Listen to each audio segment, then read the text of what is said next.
Okay, at this time, I'd like to call the work session of November 20th, 2024 to order. Roll call, please. Paul. Groneman, Here. Haley, Present. Wakes, Here. Mulvaney Henry, Here. Parker, Here. Gonzalez. Here. You have a quorum. At this time, are there any additions and corrections or anything, changes to the agenda? If not, I'd entertain a motion. Move to approve the agenda. Second. Okay, we moved in second. Roll call, please. Roll call, Groneman, Aye. Haley, Aye. Wakes, Aye. Mulvaney Henry, Aye. Parker, Aye. Gonzalez. Aye. That motion carries. Okay, next thing on the agenda is a board update, GM manager update. Do any of the board members have any updates they'd like to present?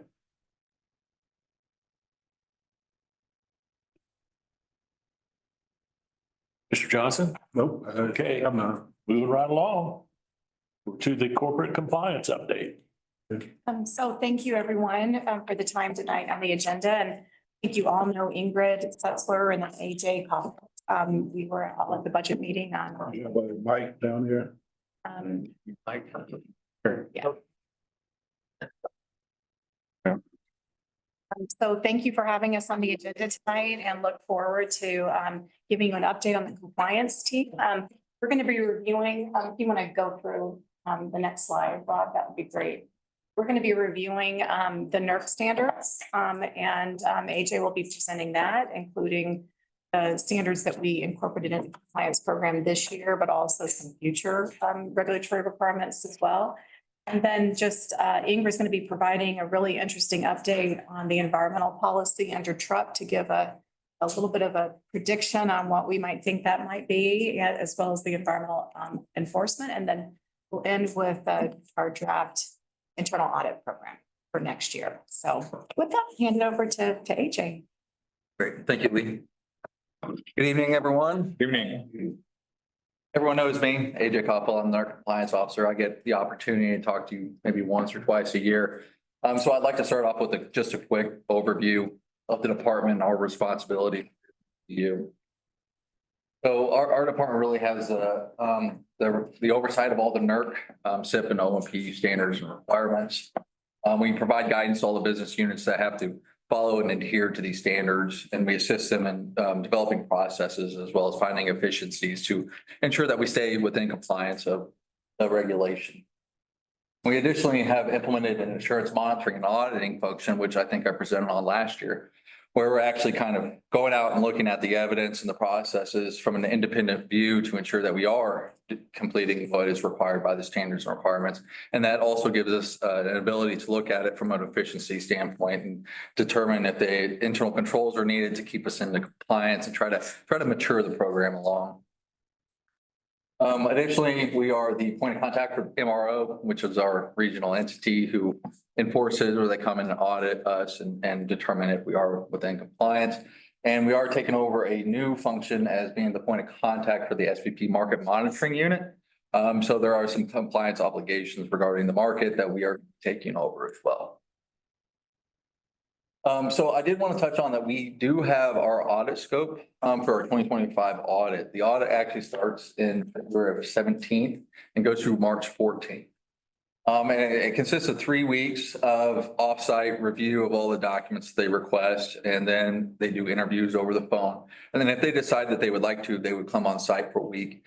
You'll walk through a plant or the ECC or anything like that. But as of right now, MRO has said that they do not plan to do that, but that is always open to change. The monitoring period for this audit is through November 9th through 2021 or 2021 through October 18th, 2024. So this is the time period that they're focusing all of their requests around. The request evidence as well as processes that were in place during this period. Next slide. This is the audit scope. I've got the standards and requirements up there. I know that doesn't mean a lot to a lot of people here. So I'll give you kind of a high level of what these requirements are. For all of it, the entire standard, we are going to be audited on our cybersecurity awareness and our NERC training program, our personnel risk assessment processes, NERC access authorization, provisioning, and revocation.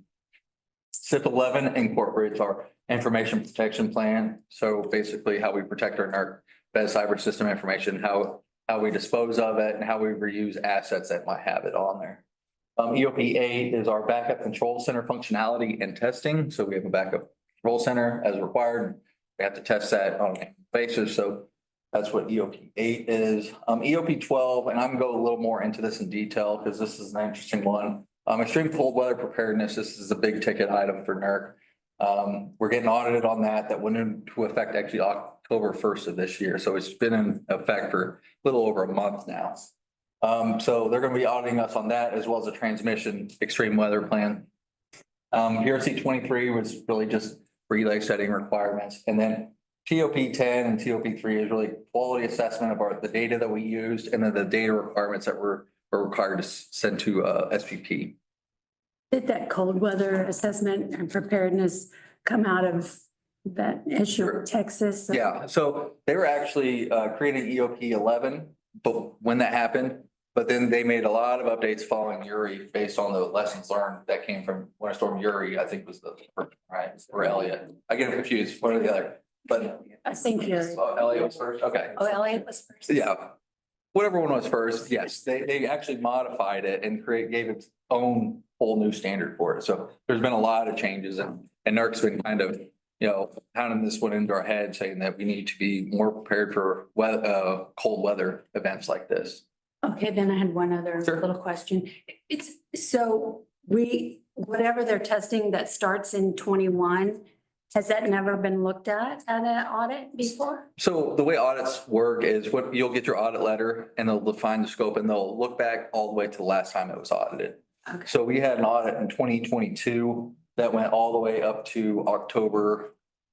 Would be the start of that. So basically they're covering everything. When they audit us in 2022, they audit up to that point. And then in 2025, they take it from that point up to we get our audit letter. Okay. So that's kind of how they space out the monitoring periods. TJ, let me intercept a little bit. So for the two new board members, we're sitting here trying to remember if you've gone through a presentation on NERC, MRO, and if you're familiar with what those terms are. I think on our orientation tour, we talked through some of those. Okay. Yeah, I apologize. If there is something up there that I have an acronym, I don't recognize those lots, so please just ask. Probably when we have acronyms, maybe the first time you might say what it is because there are people online, Gotcha. the Okay. public that will have no idea what. Makes sense. Yep. Okay. Yeah. There are probably some board members don't. No, I understand. NERC's not a very topic that a lot of people know about, so I get it. Okay. Just really quickly before you move on. Over the past, I think, 10 years, the audits have gotten much more streamlined now. So when we got the audit scope, like we took a look at it and we thought this is a very fair audit scope. And so, 9-10 years ago, you used to be audited on every standard and it would Right. take months up to a year to get everything resolved. And that was like the whole team focus. And now it's much more, they've gotten it much more streamlined and I think they focus everything on, and it's based on risk. So risk to the organization, to the grid and standards that they've seen be out of compliance. They'll test those too, or new standards like the winter readiness one. So, That's really more meaningful, in my opinion. I mean, most A meaningful. more focused, look at it. Yep. Okay. Next slide, please, Rob. All right, so I have this labeled as a past success. So EOP 12, we did mention this. So this was effective October 1st. And this is really kind of the high level requirements of what we have to do to comply with EOP 12. All of our BES generation, so BES or bulk electric system generation, which is any generation connected to the 161 kV. So we require identification of cold weather data for all of these units. We must communicate that to SPP. We have to go through and we have to identify all the critical cold weather components, and we must implement winter activities to ensure that they don't freeze during these cold weather events. We must identify the extreme cold weather temperature for our area. So this is like the historical temperature. It's a bunch of math behind it, but basically, this is what our units are required to run at. If it's -4 degrees here in Kansas City, Kansas, then our units must be able to run. And so that's our designated temperature. So that was the second. It requires all the generators that experience a cold weather event to develop a corrective action plan and address that event. And that is basically if it is above -4 degrees and we trip offline due to a freezing issue or anything like that, we are required to actually address that and mitigate it before the next cold weather season. And then the last piece is the declaration of constraints. So if there's something that costs too much money or anything like that, that you would have to do to ensure that that event doesn't happen again, then there are ways to not have to do that, you know, so they give you kind of out, but we don't have any of those right now. So next slide, please. Yeah. Oh, did it? Okay, sorry, I look similar to last one. So we actually we're getting ready for this last year. And so there's been a lot of work out at the plant with Don and his group. They've done a good job. We've proactively taken some steps here. We've installed heat trace and insulation on the CT4 fuel line because we were seeing gelling issues during these extended cold periods, which the fuel would gel up, it gets too cold. And so it could affect the generator availability of the output. Additionally, they installed a recirculation pump on that fuel line to combat that. So if it gets cold, they'll recycle the fuel in and out so it doesn't have the chance to gel up. They've also updated the cold handling procedures. So they have more movement during this cold weather so that it doesn't get clumped up and doesn't harm any equipment. Additionally, they've gone through and implemented heat trace and insulation through almost all of the areas of generators that are exposed to the cold weather, which keeps everything kind of warm and above that freezing temperature. And so we shouldn't be seeing any of these freezing events. So we volunteered to participate in MRO's generation winterization program. So it was MROs, it's not the MRO part that is auditing us, but it's more of the operational group. So they actually came on site and they reviewed our plans, they reviewed our training, they interviewed the people at the plant, they looked at all of our winterization techniques. So we could get kind of an outside perspective as to where we fall. And so they came out, did the visit, and they developed a report, and they give us recommendations of how to mature or improve your program, and then they give you best practices and positive observations. And they gave us fairly high marks for this first time around. They ranked us at a moderately high effectiveness.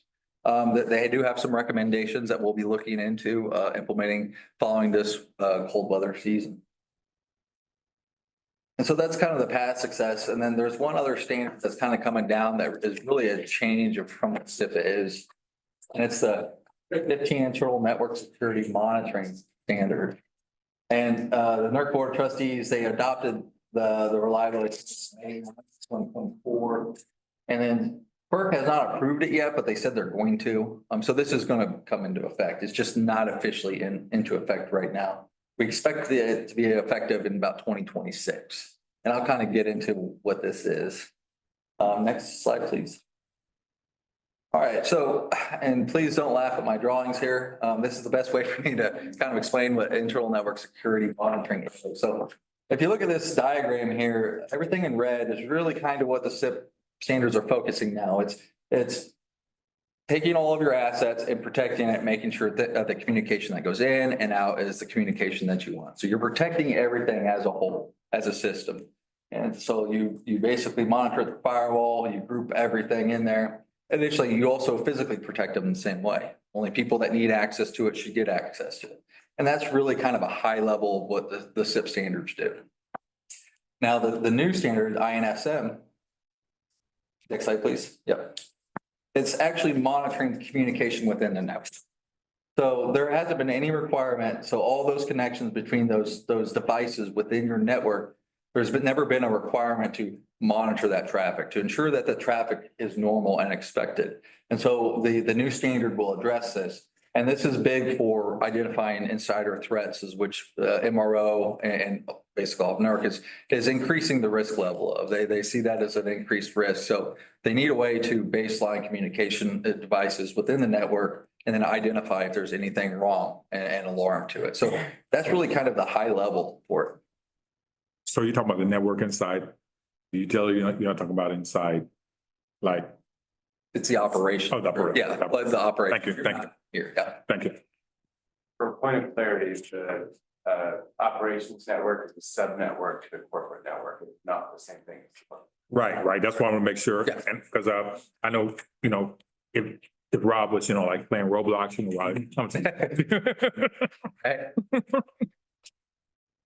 So really, that's kind of the high level of what this new standard is gonna be. And so, next slide, please. So what is BPU doing to prepare this? And actually, it has been a really good job with Jerry and his team as well as ECC folks out there. Because they've reached out and they worked together to get a grant, Department of Energy and the APPA to cover the majority of the costs that it is going to cost the utility.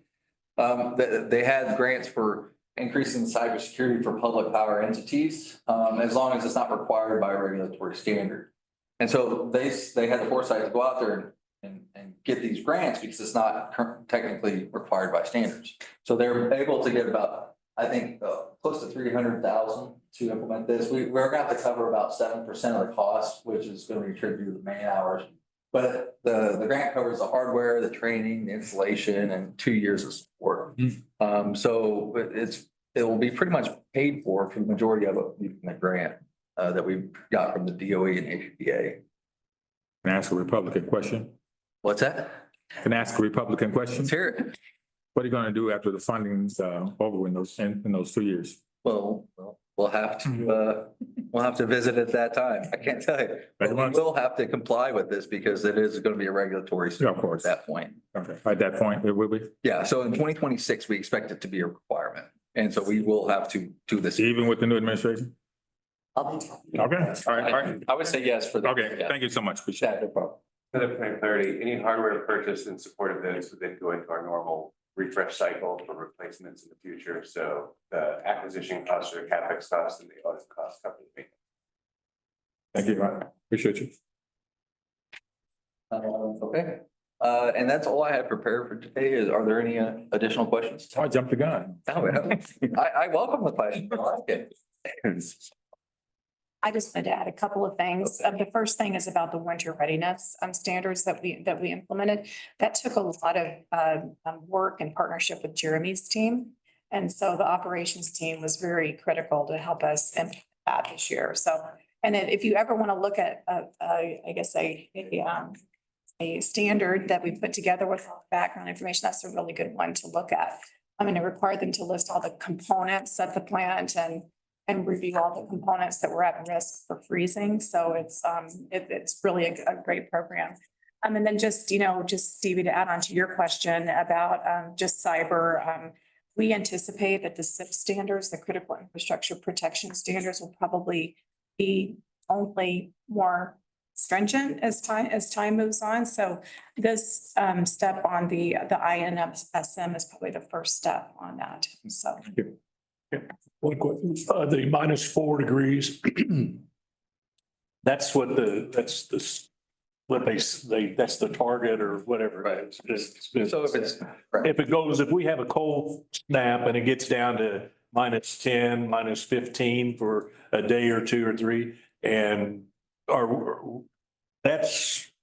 we're prepared for the 4, but have we taken it farther than that, or? Good question. So the -4 is only a compliance number. Right. So basically, we are, I wouldn't say penalized, but if there's a freezing issue above -4 at -4, we are required to do XYZ cap and all that stuff. Now operationally, we have historical data that shows that we can operate at -10. It's happened. That's part of the cold weather data that we have collected. So the -4 is only for the standard itself. It's not saying that our units cannot operate at a lower temperature. And if it went to -10 and something did happen and we weren't able to operate, then we wouldn't be necessarily fall underneath the penalties.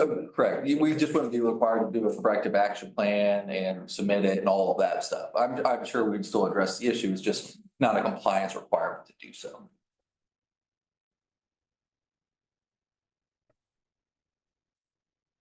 Any more questions? Great. Well, thank you all for your time. Thank you. Thank you. If you don't mind, I'm gonna move Yeah. down where I can sit. Well, good evening, everyone. Good. So I've got my crystal ball.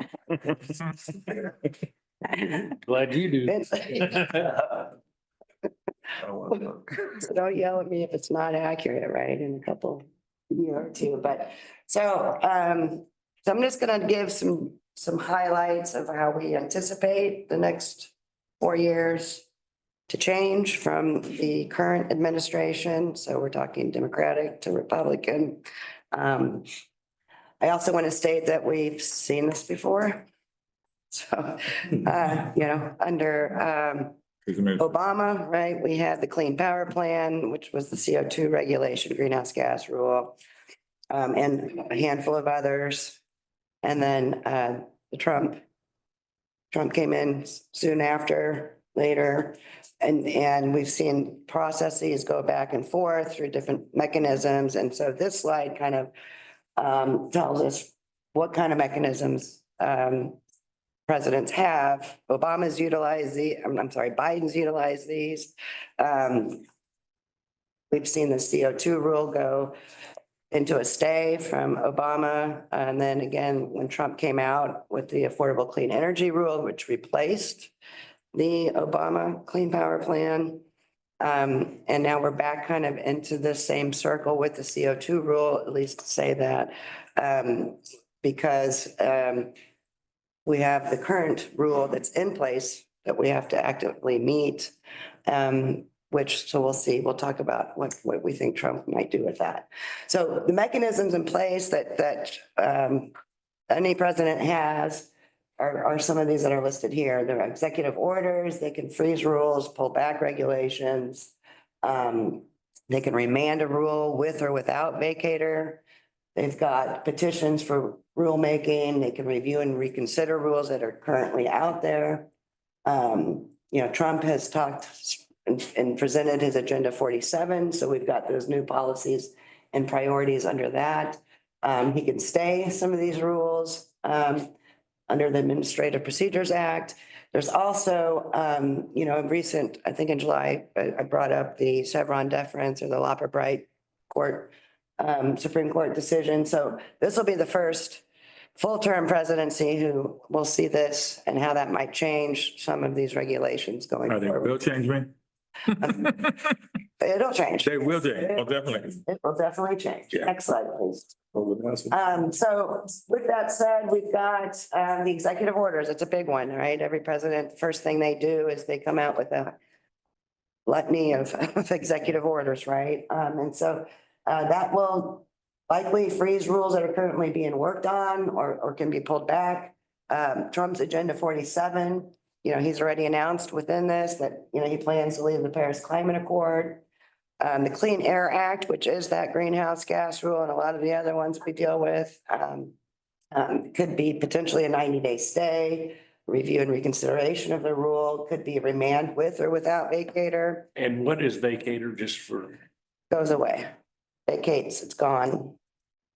But most likely he'll have to replace it with something, which Trump has done before. He replaced it with that Affordable Clean Energy Rule. And just so some of you may remember that have been near, we've come out, but we've worked on these state plans, and I'm going to talk about that because we're required to by law because it's a federal rule. While this is still active, right? And it's taken about 4 years of each president's term to get those stayed and to come up with a new rule to replace those. So we will actively have to work on the CO2 greenhouse gas rule. And I'll talk about that here a little bit more to come. It just doesn't happen overnight. There's going to be legal challenges with a lot of these going forward. So under the Agenda 47, Trump also obviously plans to scale up oil and gas production. He wants more nuclear and hydro. However, Biden just recently the other day announced that he plans to deploy 200 gigawatts of net nuclear capacity by 2050. So that's tripling U.S. nuclear energy capacity based on our 2020 numbers. So we'll see how Trump scales it up and how much more, or if it's going to be more. There is the Congressional Review Act that I talked about also in July. We say CRA for short. So Congress can roll back any regulations or rules submitted to the House or Senate, but it's very specific. It's on on or after August 1st of 2024. And that has to be within 60 legislative days of the rule being passed. So it's it's not as broad as we might think. It's narrow. So with that said, under the CRA, some things that might still impact us because they're not within this window include the coal combustion residuals rule, the legacy rule, which has to do with our coal ash and our ash landfills and things like that. Also, the greenhouse gas rule, the CO2 rule, right? The regional haze rule, the PM 2.5 for fine particulate pollution, and also the cross-state air pollution rule. You'll hear me call it the Good Neighbor Plan moving forward. Next slide, please. Here's a good one. So we've got Trump, who elected a new administrator for the EPA. His name is, well, he's a former Republican congressman. His name's Lee Zeldin. So he has been appointed to be the EPA administrator to lead EPA. He'll have to be approved by the Senate, which has now regained a Republican majority. Former Congressman Zeldin frequently voted against legislation on green issues. So in fact, I think he only voted, according to the League of Conservative Voters, 14% of the time voted yes on green legislation. So Trump's also stated that he'll reverse many of these rules administered by EPA under this current administration. One being the carbon emissions from power plants, the greenhouse gas rule, CO2, they're all synonymous when we talk about that. He also posted, meaning Trump posted on his social media, that Zeldin will ensure a fair and swift deregulatory decisions that will be enacted in a way to unleash power of American business while at the same time maintaining the highest environmental standards, including the cleanest air and water on the planet. Of course. Next slide, please. So I kind of focused not in a broad scope because we'd be here all night. But just on the top environmental regulatory items that are impacting BPU or have the potential to, I'll rephrase that. One is regional haze.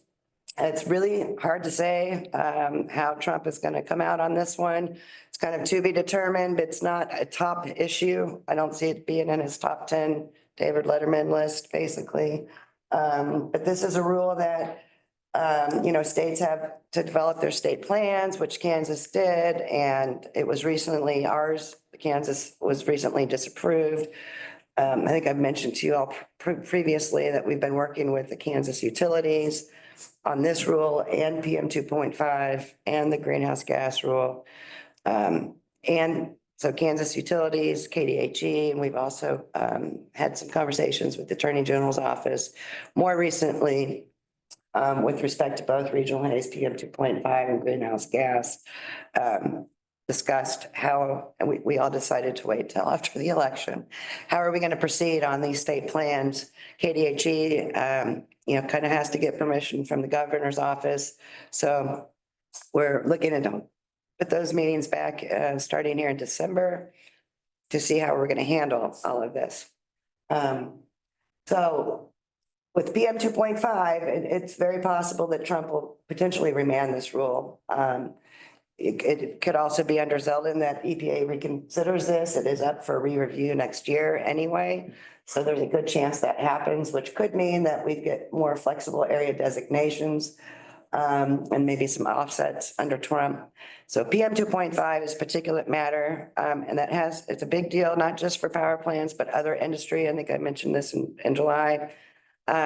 You're tightening down those standards, which it is, again, other industry and development could potentially inhibit development in those areas that are impacted, which Kansas. So there's also the coal combustion legacy rule. This has already been challenged. I do see something happening here, potentially a remand in my crystal ball. The EPA just came out with another rule, so this is forever changing.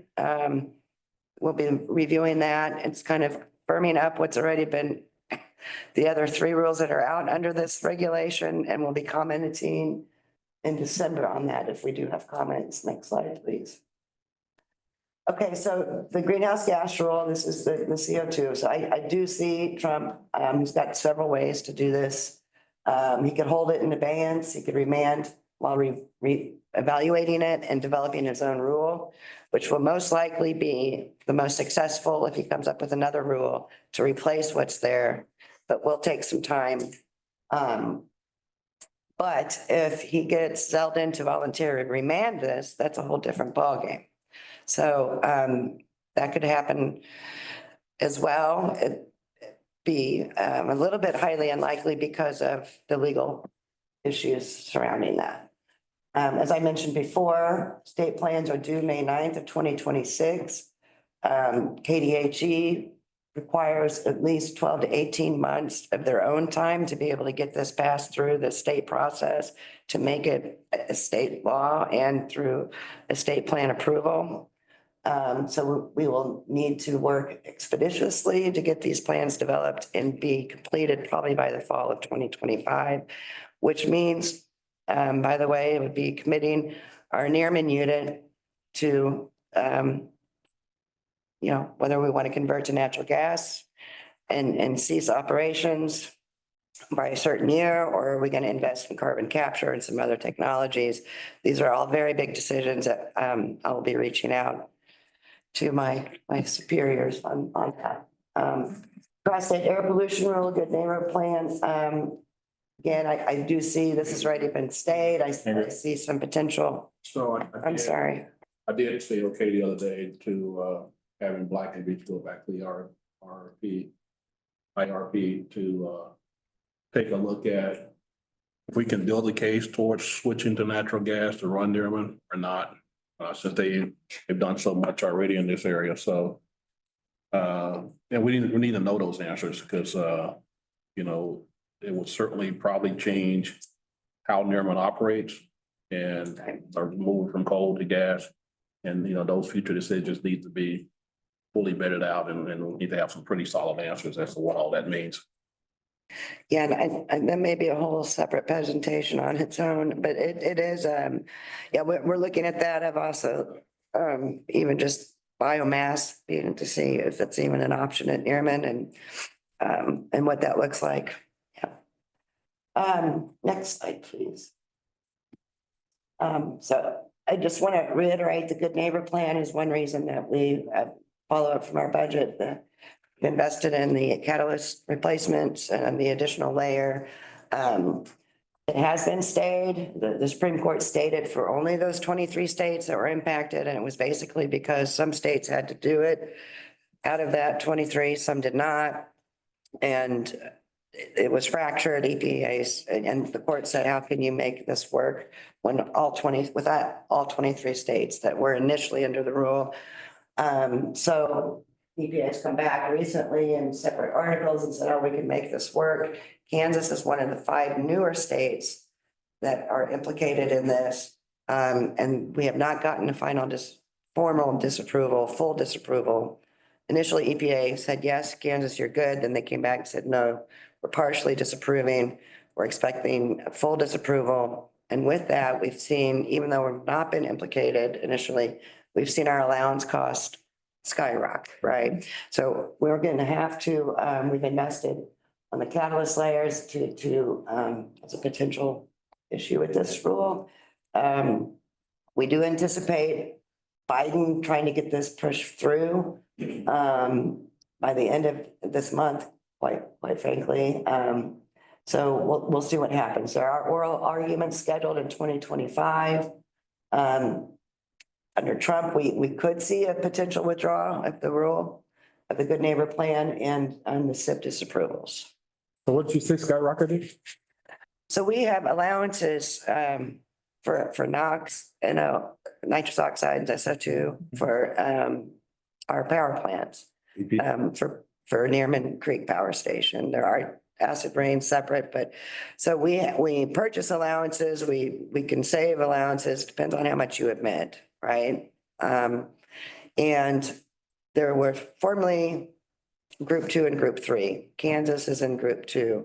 When this 23 state rule came out, Group 3 we were no longer able to purchase allowances necessarily with group three. So basically, there are only two states.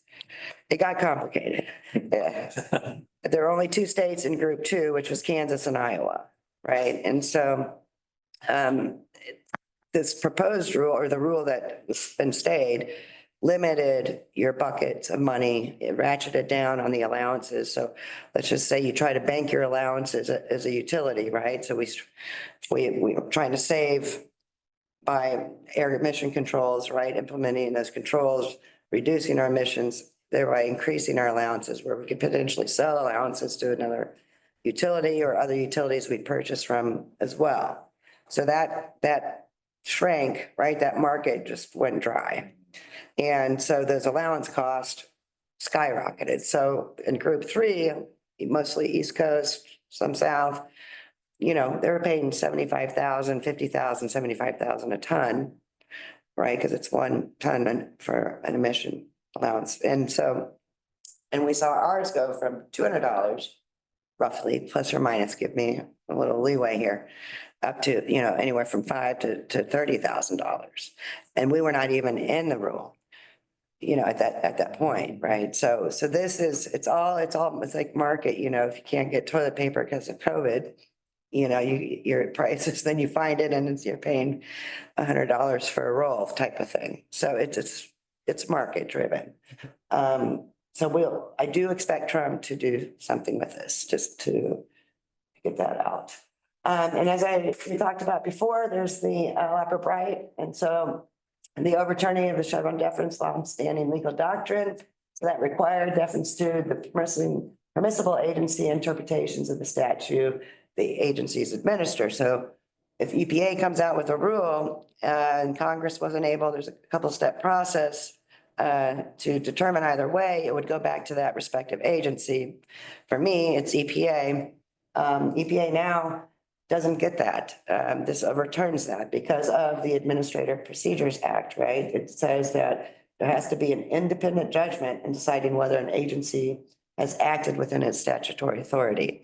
So this gives Trump an extreme benefit when it comes to this. It'll be one of the most significant decisions for environmental and energy as well, regulations.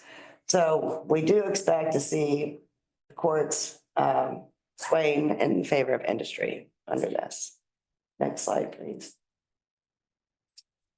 I threw this in because I thought it was interesting because in my world, there's of course a lot of lawsuits and I've seen so many different ones, good neighbor rule being one of them, where you've got industry or EPA even is trying to move these legal challenges to different circuits. And so I thought I'd just throw this out here, and it's interesting to see because, you know, the DC circuit has 64% of judges nominated by Democratic presidents.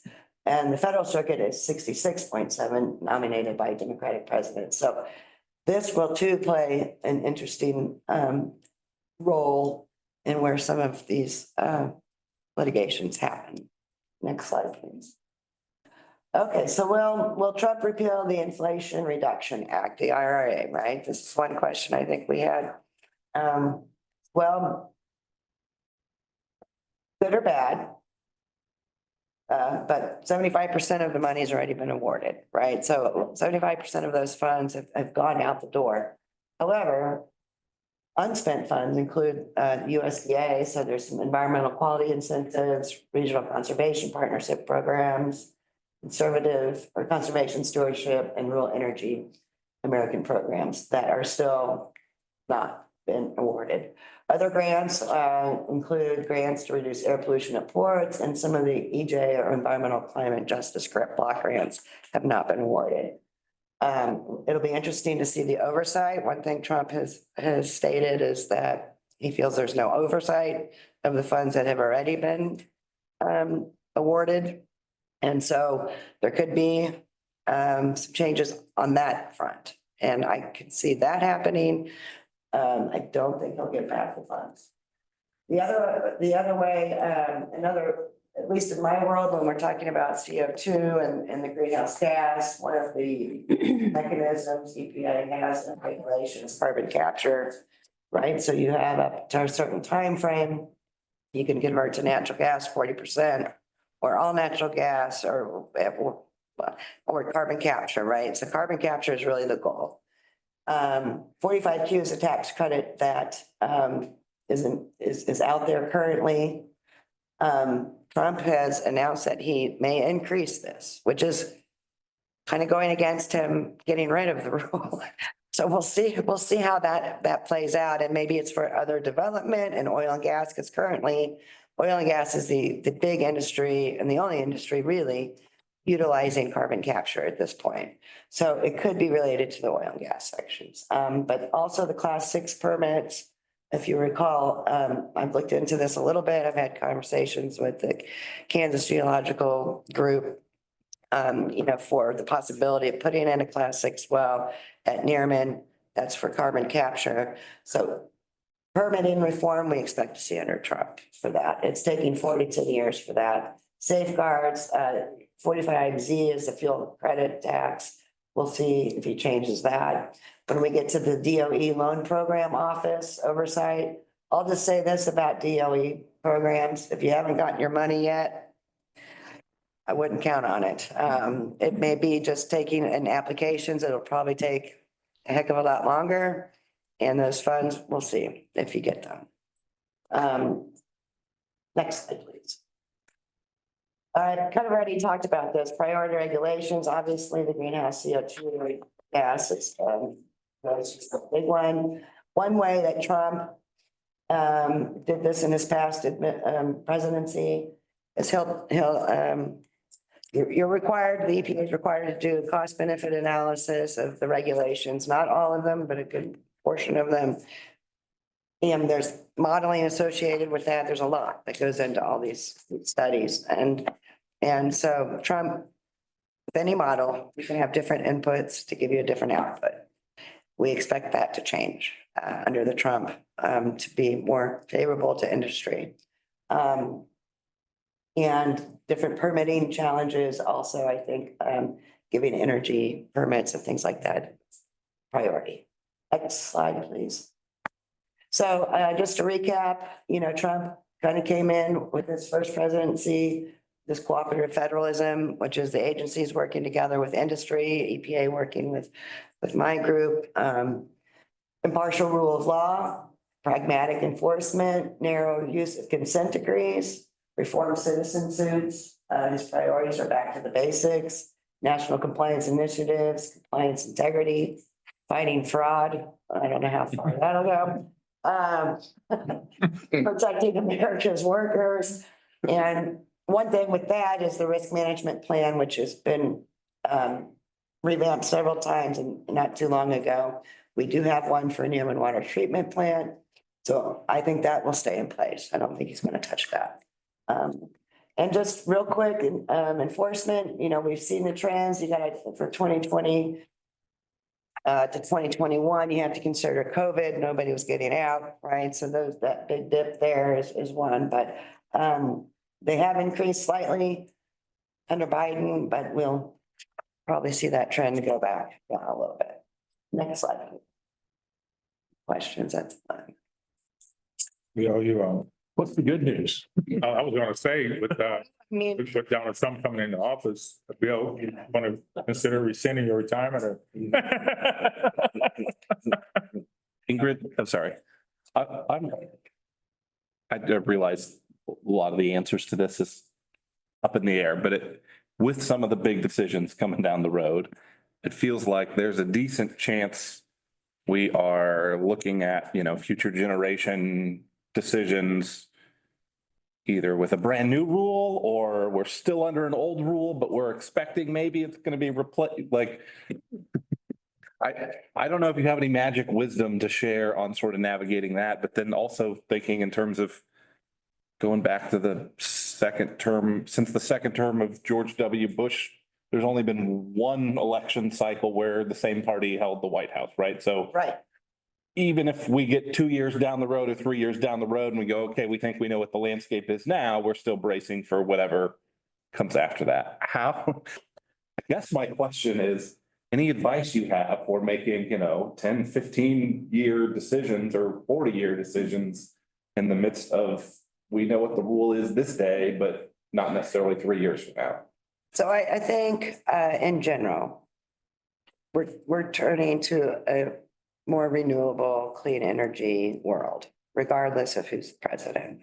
The technology's there now.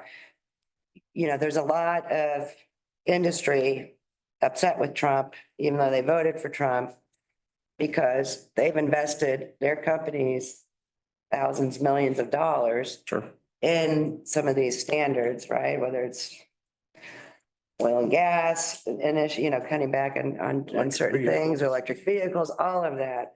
And so they are actually, ExxonMobil just had a big article out saying, Trump, please don't, just stay in it. Let's get through this because you're hurting our bottom line.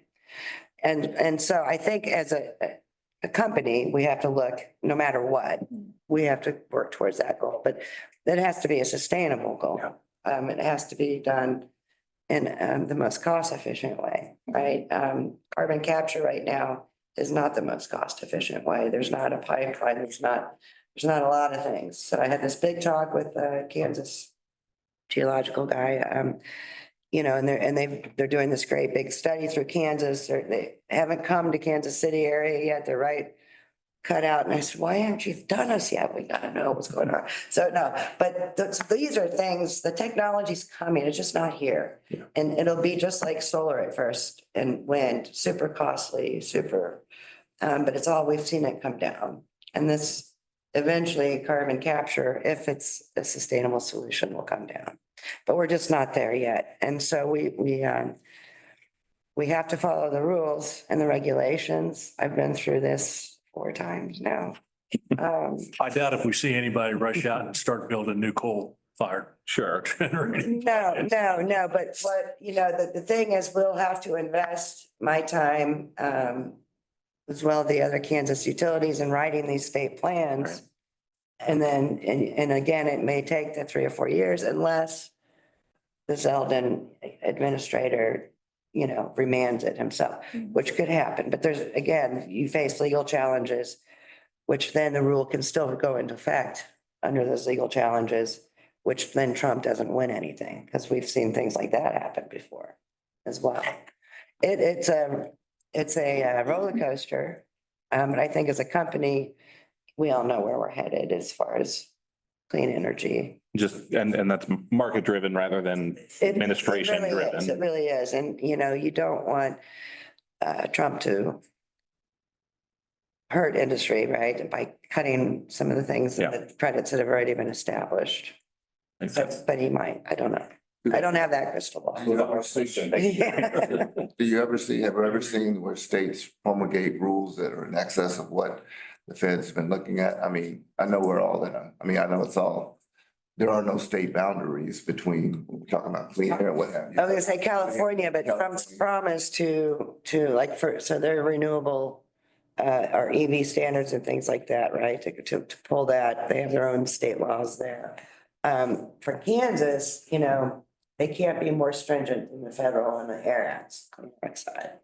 So that's come into play when we've worked on greenhouse gas state plans, writing these regulations with Kansas, is because EPA doesn't necessarily come out with a guidance document, but they have state law saying they can't be more stringent than the federal.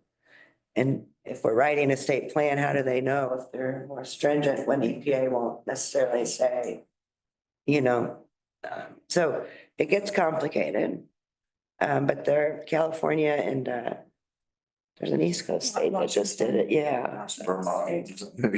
I think it was East Coast, but yeah. But they've been able to get there, but they've also had to import a lot of electricity in California too, to kind of make sure that it's stable. Yeah. Well, I'd say this too, throughout Don's time here and my time in talking to the state of Kansas, they're not going to be in direct conflict with EPA.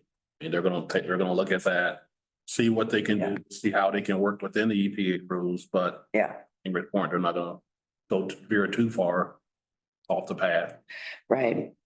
despite our efforts to try to say, can we talk about coming up with a state plan? Right, well, and you know, the governor's office has to sign off on that, and there's that 2 year, right? So we're in that weird place too. So we're gonna start working on this under Laura Kelly and 2 years later, you know, we've had issues legislatively in the past. Tying KDHE's, Super majority, so that could change Yeah. things too. It's. yeah, exactly. Yeah, We She's a lame duck, you know, of course, you know, Yeah. governor's basically a lame duck, 2 years left. yeah. So I mean, we've had our hands tied under the Clean Power Plan at the very end of the 4 year where let me just say this, we've completed the state plans under both Clean Power Plan under Obama and Trump near that end of the 4 year term, and then the rule gets stayed. But at the end of the Clean Power Plan, the legislators tied KDHE's hand to be able to move forward without their approval. And so potentially this could come up again. We'll see. So we do have one more area topic to go through. Yeah. Coming up. We have time. Internal audit. Yeah, thank you, Ingrid. That was really good. That was great. We're going to go through the internal audit plan just very quickly today. So just wanted to bring the board up to date on the work that we've done to develop our internal audit plan for 2025. First of all, Ruben Brown will be coming back to do our internal audit for next year. They did come on site, and based on a couple of discussions I had with them, we did interview all of the leadership team. So went and interviewed Bill, all of his direct reports, and then Jeremy's leadership team as well. We came up with 6 plans for 2020, or 6 internal audits, excuse me, for 2025. Wanted to let the board know that fraud will be a component of all of those internal audit projects. We reviewed a preliminary scope, but it'll be finalized more like in beginning of Q1 next year. And then also wanted to get some direction from the board on how you would like for us to report out to you next year. I believe there is an audit committee. I didn't know whether we wanted to convene and discuss each internal audit report on a quarterly basis, so we don't wait to the end of the year to review all of them. That's what I was going to recommend. And then at the end of the year, I wanted to invite Ruben Brown to come to a board meeting to discuss any of their recommendations and any follow-up that we have with management. So we can talk about that in January if you want to give some thought to that. We don't have to decide tonight, but just wanted to talk about that, with you. Okay, To that, the audit committee hadn't met in a while, so, and that was the conversation that I had with Lee on, seeing if the board has an interest in kind of re-engaging that committee or. I was on that committee, and like during COVID, it would be when the audit was complete, the committee would send the results, and then we'd have a chance to question anything. And so any questions we had, they usually just electronically would get back and answer. And then they came at least once a year, I think. Yeah. But that was pretty, before. it worked. I mean, it was during COVID. I mean, I prefer more. Okay. Yeah, I think so, that's why I say I prefer your proposal. Quarterly. because they'll be doing the audits throughout the year. And so we'll schedule them to I'll be sending out the reports to you all with them, or they'll send them out. We'll figure out kind of how you get the information. So Robert, if we go to the next slide, yeah, there we go. So these are the five of the 6 audit next. Our next working session will be going into an executive session to talk about the 6th one, because it's a confidential audit topic. But first of all, I wanted to mention that it was great to meet with all the leadership group to come up with some of the areas that they felt they wanted to have either reviewed or assessed or, and we also talked about timing too. So some of the audits on this particular list, were done, 5-6 years ago. So we felt that we needed to have a refresh look at those areas. So the first one is customer service, the billing and collections, but also privacy and the data integrity. So it's going to be a review of really a full scope about how account opens all the way to the billing and collections area, but also the security around personal information as well. You know, if we've had any breaches in our security? Recently, if there's been any breaches? We wouldn't, well, if we would be required if we had to inform the individuals that were part of that. So I don't think that we have had a breach of anything. No. Good. Yeah. The second are in the area of operations, but I should mention, David, did you have? No, Okay. this is not good. We wanted to review the purchase power and the forecasting side of the purchase power. And then as well as the capital planning process as well. The last time that we actually had a review of those items or those areas was 2022 for the purchase power and forecasting. And then the capital planning process was reviewed last in 2017. So we felt that we needed to have a review of that. And then we're going to review Ingrid's team. I will say AJ's team on the NERC compliance side, the regulatory compliance side was included in that as well. But because we're being audited by MRO this year, we pulled that out. So that will be the audit and you'll get to see the results of that too once that's finished. And then also the accounts payable and expense reports. We wanted to have a kind of a full circle review of all of that. Are there any questions about the areas that we want to focus on? Okay, just jumping to the next slide. Oh, you know what? Let me add one thing to the previous slide is that I really wanted to have an audit this year on safety and then security. We pushed that to the beginning of 2026, but if we have some money left in the budget this year, then we'll probably be adding that in 2025 too. I have to have a periodic budget, audit and review on the. That's about purchasing. Where does purchasing fall in here? Is that in the? Oh, it's part of accounts Account payable. payable. There was a purchasing So policy where's audit accounts payable? Under finance. under the finance, yeah. Sure.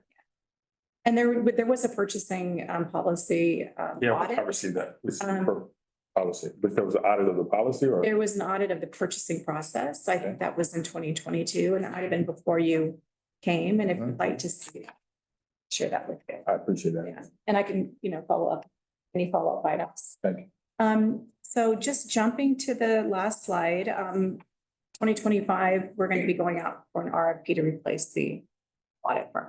And so Reuben Brown will have an opportunity to bid it on that, but we'll be going to get different bids.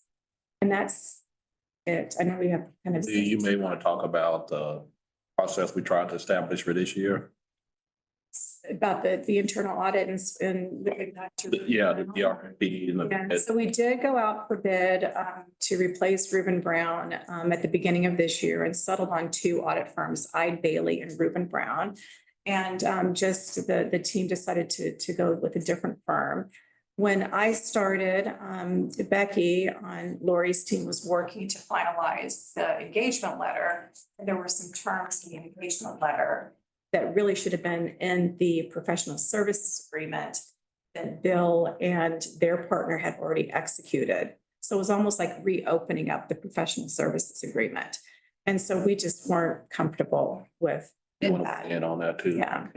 And then Angela. Yes, and part of the selection is, what the exceptions they take to our conditions or new conditions that they propose. So it's really not fair to let someone bring in all new conditions, especially after you've signed an Yes. agreement. And we just didn't feel like they were honoring their original agreement and didn't feel comfortable moving forward with them. So we're going to open that back up again and start over. Makes sense. And we'll touch base on this throughout the year. So if there's any questions, feel free to reach out. I know item, I think. Mr. President, back over to you. Okay, we've got a couple minutes before Yeah. Yeah. What, do this in a ready session or, The Well, board had, just gonna cover it real quick. I'm gonna ask some questions. The board had no input in, they don't have any input in the auditing of the internal audit. The only input they have is when the report is given. We can review the scope of each of the items if you'd like to do that. So I was wondering, Yeah, or the topics. no, in the past, Oh, my question, usually that's. where was the board? That's what I wonder. Where was the board when it came to? I think we had the opportunity, if there was something that we felt that we wanted to have audited, we could ask for that. But generally it was, they had a schedule and you'd look at the schedule, oh yeah, well, I'm interested in, that's what I was interested in having on. So from, No, we're not like actively in there looking at how people are using their P cards or anything like that. no.